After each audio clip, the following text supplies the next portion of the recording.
एक बहुत ही आलसी व्यक्ति था। वह कुछ काम नहीं करता था, अपनी किस्मत को कोसता था।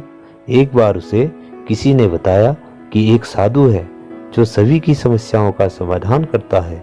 वह व्यक्ति साधु के पास गया। साधु उस समय अपने खेत में काम कर रहे थे। साधु का ध्यान अपने काम पर था, उनका ध्यान उस व्यक्ति पर नहीं गया। जैसे ही साधु ने अपना काम पूर्ण किया, उनकी नज़र उस व्यक्ति पर पड़ी।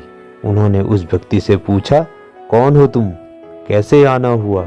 उस व्यक्ति ने अपना परिचय देते हुए कहा, साधु महाराज, मैं आपके पास विनती लेकर आया हूँ। उसने कहा, मैं बहुत गरीब आदमी हूँ, किंतु मेरी किस्मत ही खराब है।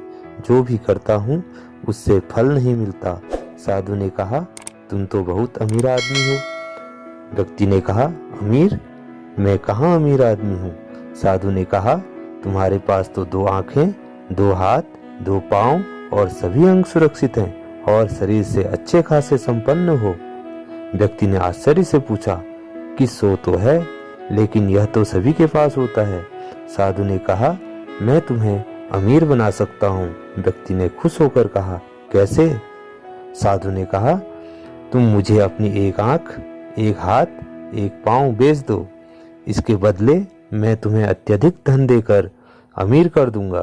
व्यक्ति ने कहा, अपने ये अंग देकर तो मैं अपाहिज हो जाऊंगा। साधु ने कहा, जब तुम मेरे पास आए तो मेरा ध्यान तुम पर नहीं गया, मेरा ध्यान केवल अपने कार्य पर था। जब तुम्हारे पास सारे अंग हैं, ईश्वर ने तुम्हें इतने अमूल्य अंग दिए हैं, तो इससे मेहनत क्यों नहीं करते? क्योंकि अपना ध्यान इधर उधर भटका रहे हो। साधु की इन बातों से उस व्यक्ति की आंखें खुल गई। वह घर वापस आया और उसने मेहनत करना शुरू किया। कुछ ही समय बाद वह संपन्न होने लगा।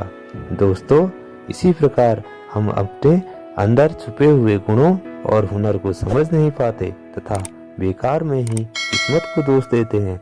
हमें अपनी काबिलियत को समझकर जीवन के पथ पर अग्रसर होना चाहिए।